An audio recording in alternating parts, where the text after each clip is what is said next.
men. 80% of black children are born out of wedlock.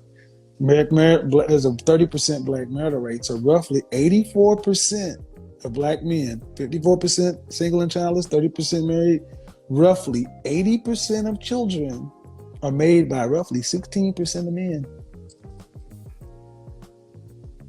And are these the 16 Nobel laureates? And I mean, who are we making kids with? Fair enough. So it's depressing. What's not depressing? See, what's not depressing?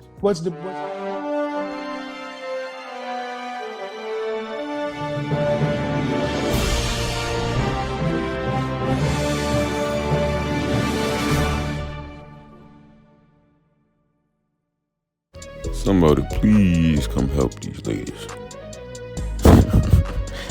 Yeah, I'm back with another one. Another Kevin Samuels video. Another reaction video. And they seem like they need a lot of help. See, man, RIP to one of the godfathers, to one of the greats. Because to this day, 2026, shit like this is still going on. The stuff that y'all see in these videos that I'm putting up that are old videos, some of this shit's still going on to this day. So it's channels like me that there's necessity to the YouTube algorithm. You feel me? Without further ado, you guys, if you haven't already, go ahead, subscribe, leave a like, comment. Appreciate y'all. How you doing? Forgive the breathing. I just worked out. Okay. So how old are you? I'm 37. All right. So what's your question? All right. So my question is, how would you define two words that I feel like is thrown about a lot?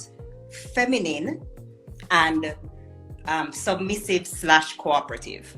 And what would, if you could give like an example or two in a situation, that would be great. Because Submission? Different. I feel like Submission. Respectful cooperation. Respectful cooperation.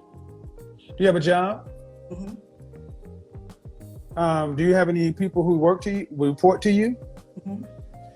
When you tell them to do something, you can tell if they're doing it begrudgingly, but they're still cooperating, or if they're doing it respectfully and in a good intention. Right? Definitely. One way they're submitting to you. The other way, they're just doing it because they got to. Men want respectful cooperation. And what if you disagree with the request or the demand?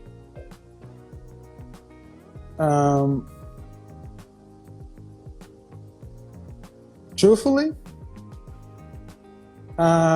so. What if you feel like it is going to derail or have a negative impact on the family, for example? Put your dick up. Say again? Put your dick up. See, you and I are married, okay? Mm-hmm. We have a son. That's my boy, Mm-hmm. Kevin Jr. There comes a time where I say, something happens with Kevin Jr., and I'm going to say go right, and you're going to say go left. Both of us love our child to death. One of us has to pick. One of us wins. Which way do we go, right or left? I'm assuming it's automatically the direction that you said. I can't remember whether that was right or left. Why would we go your direction if I'm supposed to be leading my son and you? Do you think my direction is going to harm my child, my legacy? You think I want to put my future at risk? See how even the nature, you're in the passenger seat trying to put your hands on the driver's seat, trying to get us somewhere, and you're going to kill us both. Sit your ass down and ride. And see, the thing is, you can sit your ass down and you can enjoy the ride. Have you ever driven before? Driven somebody? That's not pleasurable. You're watching the road, you're watching traffic, you're doing this, you're doing that. The only thing you get to do is control the radio, because you got to have, but everybody else can be sitting there talking, laughing, falling asleep, peaceful. But have you ever driven at night with your family? That person needs to go to sleep. And see, All these black women, you keep coming in talking about this is bias and this and that, is because we have a matriarchy. Women are so used to leading that you think the way you know how to lead is best. So what city do you live in? I'm actually in Jamaica. I'm in Kingston. Okay, Kingston. Well, if I said, what's the capital of Kingston? What's the capital of Jamaica? It's Kingston. What's the downtown area of Kingston? Kingston, downtown. Okay, downtown Kingston. If I said, how do you get to downtown Kingston from the airport? Tell me how you get there. Follow the highway, take the first left, go on to Vineyard Town, take the next right. I don't know. It's a lot of directions. Okay, but leave the airport, take the highway. Which highway? I don't remember the name of the highway. But it will get me downtown. Right. All right. Is that the only way to get downtown from the airport? No, several. But see, that's the point. The way you know to go, based upon your lived experience, based upon your intuition, those are your directions. My direction, maybe don't go that way. Instead, get in the cab and let them figure it out. But the bottom line is we're going downtown. That's the point. This is the struggle. Women today are fighting men for leadership. Then you say you want men to lead. You want to lead, then you start dying of heart attack, stress. You die earlier then. You go fight the wars. You go stand out front. You go take the bullet. Men pay the masculine burden of performance, whether they make more money or not. When it's time, when there's a bump in the night, we have to defend you, right? That's what has to happen. So you have to be able to, here's the thing. If you trusted your man was going to be doing what's best for the family, why not cooperate?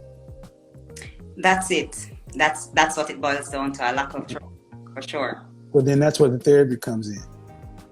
But you know what I find, Mr. Samuels, is that, like, I feel like for a lot of women, I find that if I go to any type of personal development, business development, therapy type stuff, I see a lot of women. So a lot of women are engaged in healing themselves, bettering themselves. I don't see a lot of men. So what happens, what I have found, at least on my side of the world, is that there are a lot of women who are a little further. When I'm saying therapy, I'm talking about psychological therapy. Not personal development, and I prefer women to go deal with a man. As in a male therapist? Mm-hmm. Well, because, okay, human beings are couples by nature. We, male and female, we're made. Why were we able to do all of this through slavery, chattel slavery, this, that, but then all of a sudden, since the 1960s, we all of a sudden can't seem to act according to nature. It's the low-lying lack of respect and low-level contempt so many Black women have for the Black male image. You don't necessarily like it, but it's baked into the equation. So how are you going to end up cooperating? And here's the funny thing. I find it interesting that we're some of the most Christian people in the world, but we lack so much faith when it comes to dealing with your men. But we get more of the same. So it comes down to trust. You have to trust that he's going to do the right thing and he's doing it in a good faith. And because he doesn't do it your way, doesn't mean it's not going to happen. Oftentimes, our way is different than yours, and it turns out better. We just don't want to have to tell you each and every move we're making. It's be like in the driver's seat. Okay, I'm going to speed up. I'm going to slow down. Okay, I'm going to swerve 10 degrees. We want to just go. And if you actually trusted where the car was going, you could enjoy the ride. Because the continual asking, are we there yet? And so forth. All you're gonna do is make them say, I don't want to drive no more. And that's where the buy a dog and die alone thing. And then femininity goes along with respectful cooperation. Femininity is agreeable. Women tend to rank higher on agreeableness. But when you're inherently being disagreeable, you're inherently being in your masculine. Men are inherently disagreeable. So respectful cooperation and agreeability. You know what that equates to with most men? Peace. A man who has peace is more apt to stay involved in his situation with his woman because we understand what's out in the world. This is why also it's incumbent for women to get around women who want the same kind of outcomes and are willing to reinforce the work that all of us must do. Because the work a lot of women have to do is kind of reparenting or reprogramming yourself. And you need to be around other women who support you in that versus you stupid, that's dumb, I wouldn't do that, he taking advantage of you. You don't need to be trying to do the work and then be undermined by your friend circle. That's why it's often better to get rid of your single friends while you're doing the work so you can actually get a different outcome. So is that it? I have one more question for you. Go ahead. It seems that in my grandparents' generation, there was the ideal relationship. There was a lot more, being agreeable, cooperation. It was kind of more of a given. Mm-hmm. And 2 generations later, it seems that it's been pretty flipped. Women are a lot more independent. Women are, all that stuff. Is it possible then that my grandfather, had it great in terms of having this, cooperative wife and everything was fine, and the men see that and aspire to that and want that to continue. But maybe my grandmother or our grandmothers were fairly miserable, which is why they would whisper to the daughters, hey, sweetie, get your education. Make sure that you don't have to depend on a man. Make sure you don't have to put up with disrespect. Is it that maybe the views of that traditional relationship? My grandmother wasn't miserable. My grandmother was I'm saying, okay, are we saying that basically those relationships that we idealize, maybe they really were secretly miserable? Then I want secret miserable. Mm. Then I want secret miserable. I don't give a shit. I want secret miserable. Because back then, they actually believed in God, believed in honor, duty, respect. They didn't marry based upon their freaking feelings. They did it because because you had to submit yourself to something greater. You didn't go into a situation to talk about what can you do for me. When you were a wife, you came in knowing I got to clean, cook, I got a job to do in this house, and my job is to do this. Well, I'm gonna tell you this. Part of the problem is men did our job too well. We've civilized the world so much. You don't have to deal with war, famine, plague. You can walk down the street in relative safety and not have to worry about being accosted or touched by a man that looks like you or a man that doesn't look like you. Back in my grandmother's day, there were no laws on the books that a white man was obliged to respect. So women had to deal with their men for safety, along with provision. But now safety is what? 911. You got women who are going out after dark, dressed scantily, going to clubs by themselves, getting drunk, driving home drunk, and feeling safe as hell. Because we have civilized the world too much. You want to know what it looks like?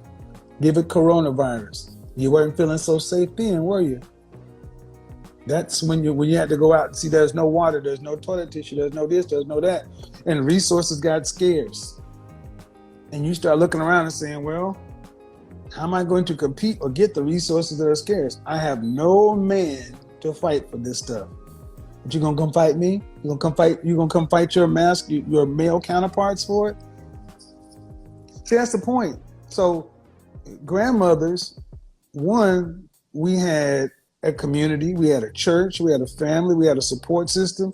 We reinforced that stuff. Today, we have been told, we even have a new version of Christianity. It's called prosperity. God wants you to live your best life.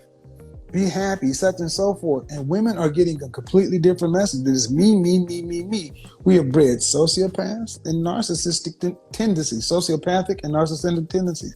It's not about a relationship. It's not about the family name. You make the family look good. It's about me, me, me, me, me, me. Well, that don't work. That doesn't work. And if you look at, and it's not just in the United States, you look at Black people in the West. I mean, hell, even on the continent, these things exist. Matriarchies don't work. Why? Because men of other groups of men they ain't threatened by y'all. You know what other groups of men do? They weaponize your sass for their financial benefit to your ruin.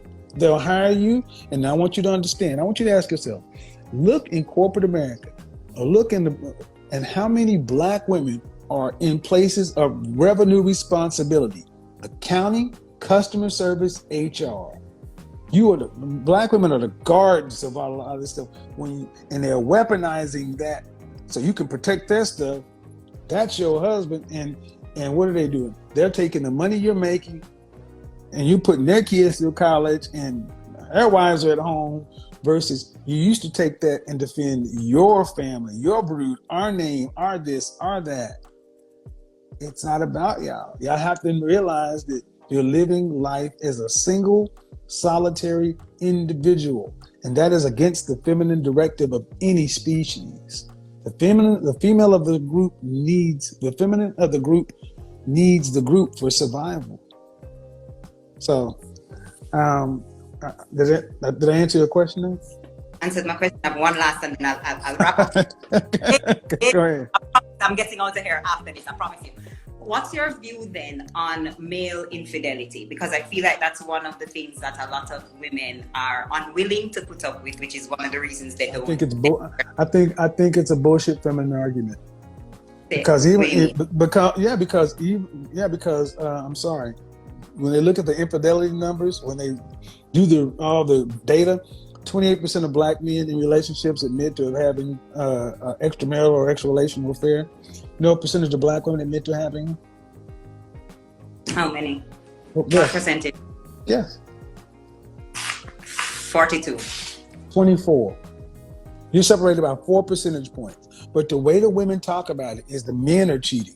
No, y'all cheat too. Y'all are cheating more today. Because men cheating to you guys is we're inserting our penis in someone else.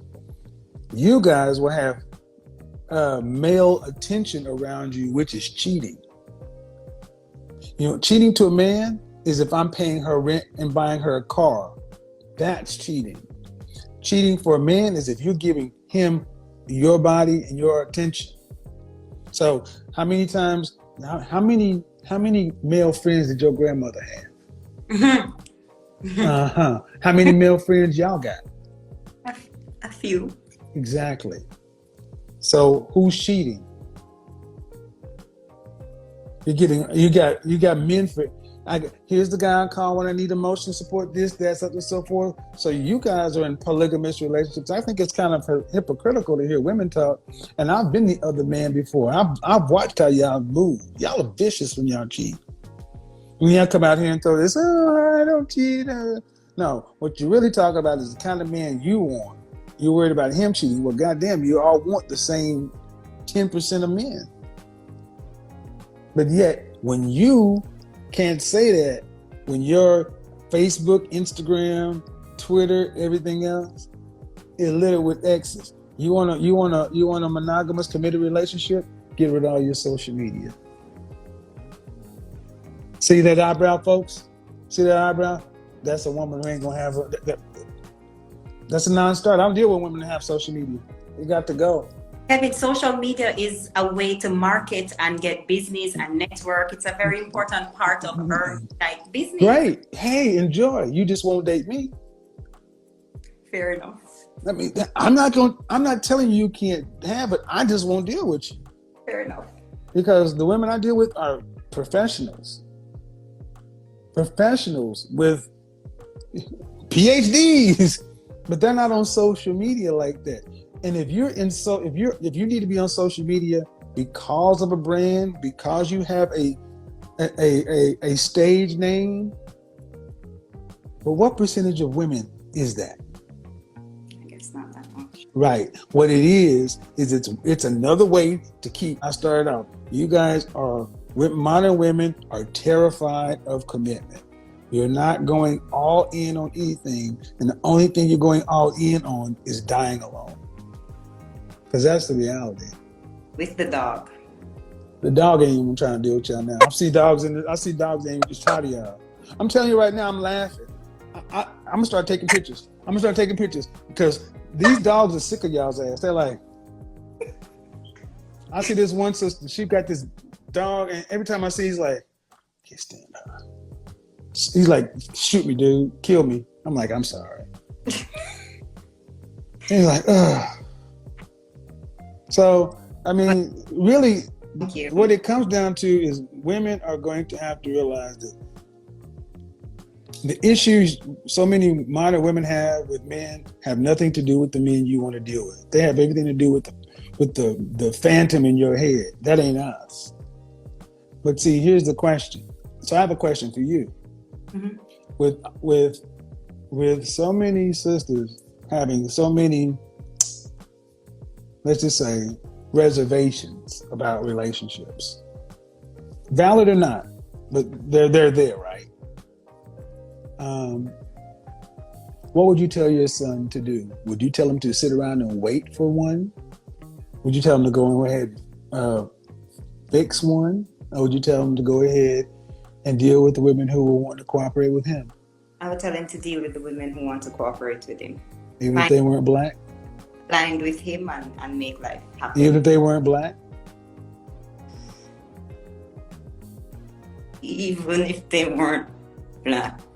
Why? Why did you have to hold your teeth like that? Even if I would prefer if they were black. He would probably prefer it too, but see, just like you would raise your son to prefer for it to be black, the mothers raising those daughters have to raise their daughters to value and respect your son so they can be worthy of his preference. That's why I didn't say you, I said your son. See, when it's your son, then you gotta be like, that's dirty, playing dirty. Yeah, because you gotta want what's best for your son. But what you're saying is, I'll raise my son to do the right thing, but are you confident that mothers are raising their daughters to be the right thing? Fair enough. Are they? I don't think so, generally speaking. I believe they're raising them to be their idea of the right thing, and they're doing it. Which is by themselves, independent. This is why it's going to take mother therapy, daughter therapy, family therapy. I think that's what it's going to take for most women to come to grips with how they were mothered, whether it's mother-daughter, sister-mother, whatever, the individual, and then get out here and compete, because it is an open marketplace and you can't ask men to sit around and wait.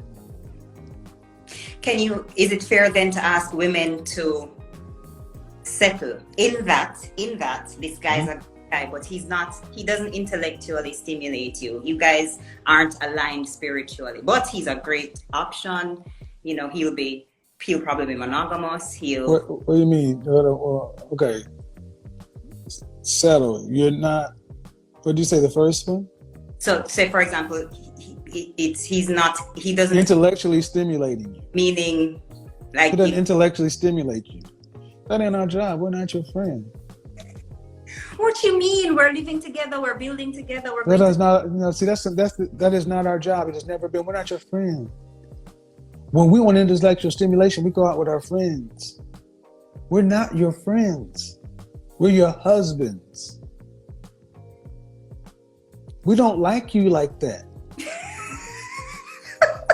I'll be honest, we don't like y'all like that. We love you, but we don't like you like that. Most women don't realize how annoying you are to us. Y'all aren't funny. Y'all don't understand the stuff that we like. You want us to do what you do. It's like, well, go with your girlfriend to do that shit. But then you want to sit around and be intellectually stimulated by him. That's not the job description. I don't see Maria asking Jose to intellectually stimulate her when she comes across from the Rio Grande. I mean, where do y'all get this stuff from? This was heaped up. My grandmother didn't say, you know what, I sure did love that dude with the 4th grade education because he emotionally stimulated me, mentally stimulated me. That ain't our job. Character, protection, provision. So get intellectually stimulated with your friends and your kids. That's what we do. We don't do that with you guys. And that's one of our mistakes. We've done that stuff to our detriment because Give a mouse a cookie, ask for a glass of milk. Y'all never satisfied. Y'all won't have us watching beaches and, Lifetime movies and shit. Then the second one, you say you're not spiritually aligned. Well, that's different. If you're not spiritually aligned, sounds like the time for your ass to convert. Okay. Let me be cooperative in this conversation. Well, I'm just saying, okay, who's supposed to convert? Is the man supposed to convert to your religion? No. It's in the world, the women see, that's the point. See, and the fact that you even got to swallow so deeply on something that historically, from an intellectual standpoint, is something that happened often. Women converted from Christianity to Judaism or to Islam to marry their man. But it's like, what do y'all have to sacrifice or give up to be with a black man? What do you have to give that costs you? Hold on. What do you have to give that costs you that you haven't given to another man that we want?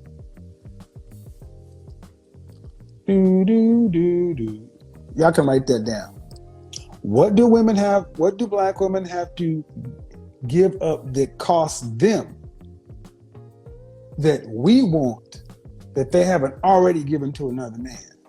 See, you want a man to have to be the right man, intellectually provide, be spiritually aligned, then have character, provision, protection, all this other stuff. And you just have to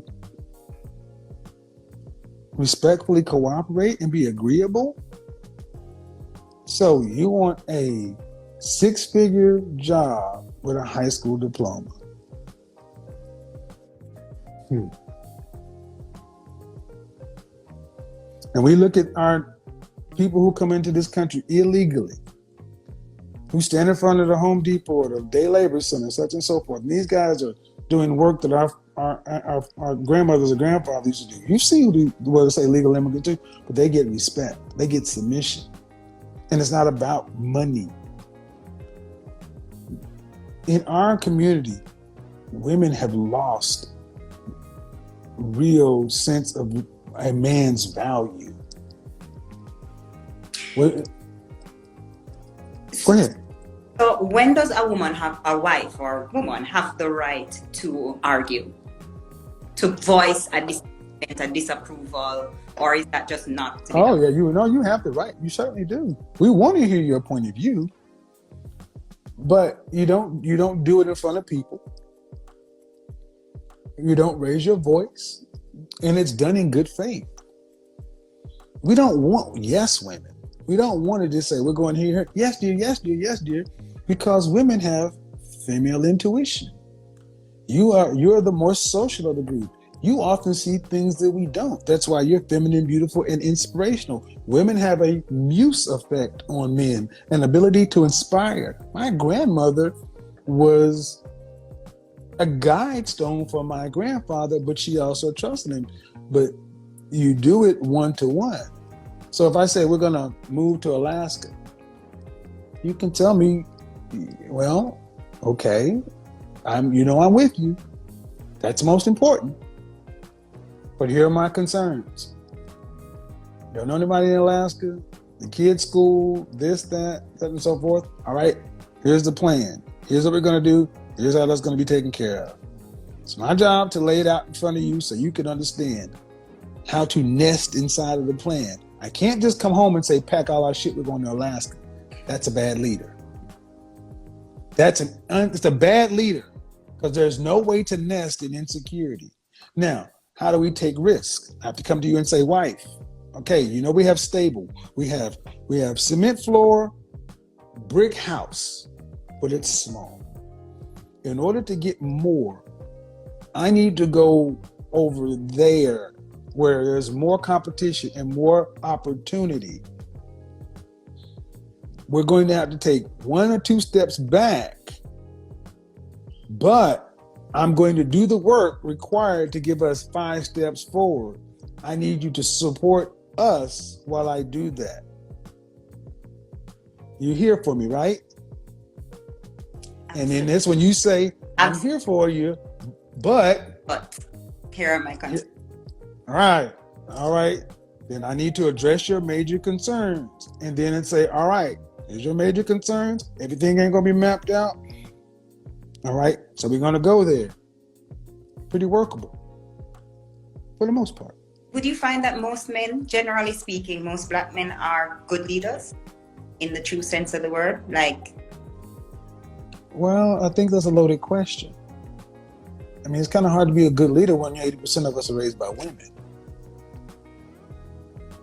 I think you get the leaders that you want. I mean, there's no reason to have so many fathers out of the household. See, you can't turn around and ask a man to be a Spartan when you're raised in without his daddy in the household, around a bunch of, I don't need no man, this, that, and the third, and then all of a sudden you want him to be something he's never seen, never been modeled, never even been praised by the women around you, then you're shocked why you have no straw to make bricks with your current men. but then Kevin, what comes first, the chicken or the egg? Because you're telling me those same men who are not the Spartans, and for valid reason, for whatever reason in their upbringing, they're not good leaders. No. I didn't say they're not good leaders. Some of them. I didn't. But you're telling me be agreeable, be cooperative, when you know that their past has them fairly flawed on the leadership aspect. So how do I No. trust the I leadership? didn't say their past has been fairly flawed. I didn't say their past has been flawed. You put that in there.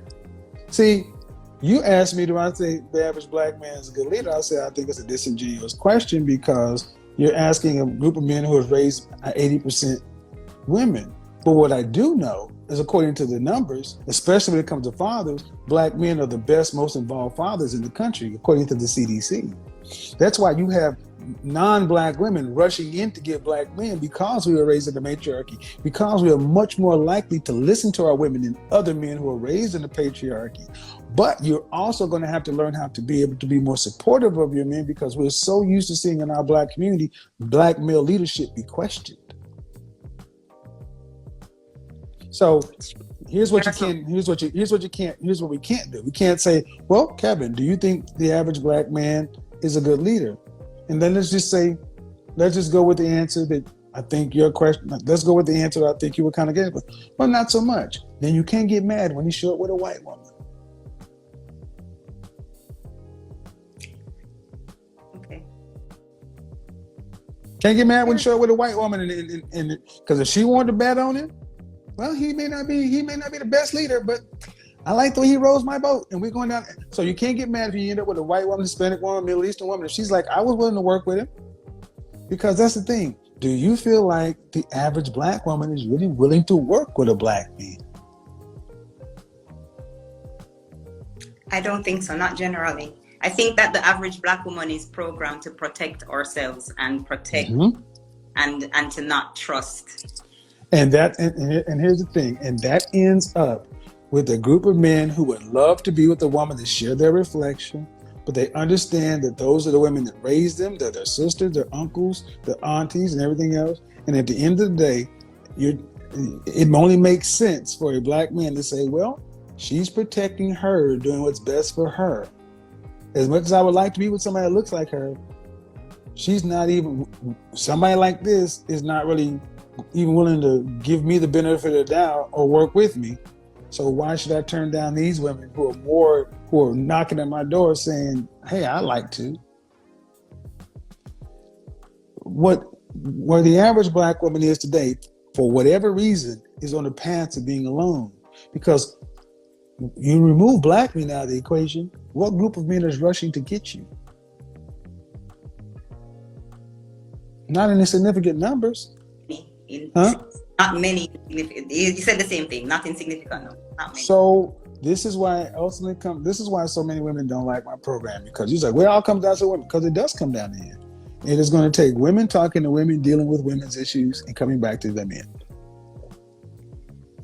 And if you don't, you'll die alone. The men aren't going to die alone, because here's the reality. Let's just snap my fingers and we're the same age. How old are you? 37. 37. So at 16, we were one thing. Then the 18-year-old one, I think, 21 one, I think, at 25, you're at the peak.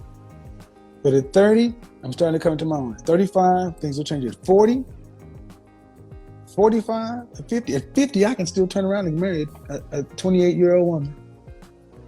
At 50, you can have a fling with a 25-year-old man.